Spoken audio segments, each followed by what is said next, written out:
নমস্কাৰ, মোৰ নাম ৰাজাবাবু শইকীয়া। মোৰ ঘৰ লখিমপুৰ জিলাৰ ধলপুৰত। এইবাৰ অনুষ্ঠিত হোৱা অসম লোকসেৱা আয়োগৰ পৰীক্ষাত মই অসম অসামৰিক সেৱাৰ 23 নম্বৰ স্থানত নিৰ্বাচিত হৈছোঁ। এই সম্পূৰ্ণ প্ৰক্ৰিয়াটো স্বচ্ছৰ নিকাকৈ অনুষ্ঠিত হোৱাৰ বাবে সকলোৱে মুখ্যমন্ত্ৰী মহোদয়ক ধন্যবাদ জনাইছে।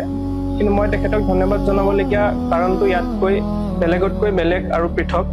কাৰণ 2017 চনত যেতিয়া তেখেত শিক্ষামন্ত্ৰী হৈ আছিলে, সেই সময়ত অসম উচ্চতৰ মাধ্যমিক শিক্ষান্ত পৰীক্ষাত মই অসমৰ ভিতৰত প্ৰথম স্থান অধিকাৰ কৰি উত্তীৰ্ণ হৈছিলোঁ।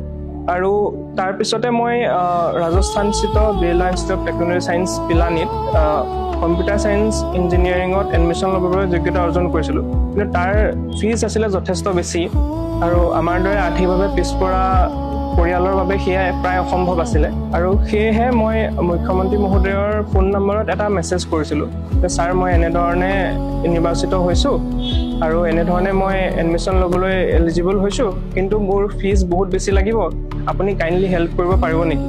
তাৰ আধা ঘণ্টামানৰ ভিতৰতে ছাৰৰ পৰা ৰিপ্লাই আহিছিলে যে তোমাক কিমান টকাৰ প্ৰয়োজন হ'ব।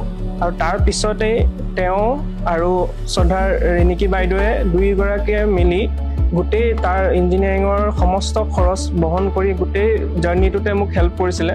আৰু তাৰ পিছত মই এটা ব্যক্তিগত খণ্ডত 2.5 বছৰ as a software development engineer কাম কৰিলোঁ। অসম অসামৰিক সেৱাৰ 23 নম্বৰ স্থানত উত্তীৰ্ণ হৈছোঁ।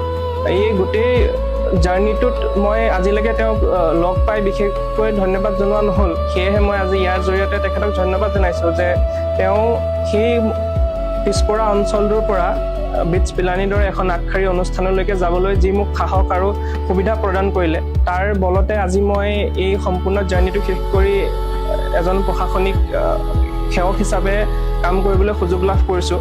ইয়াৰ বাবে মই মুখ্যমন্ত্ৰী মহোদয় আৰু ৰিণিকী মেম দুয়োকে ধন্যবাদ জ্ঞাপন কৰিছোঁ।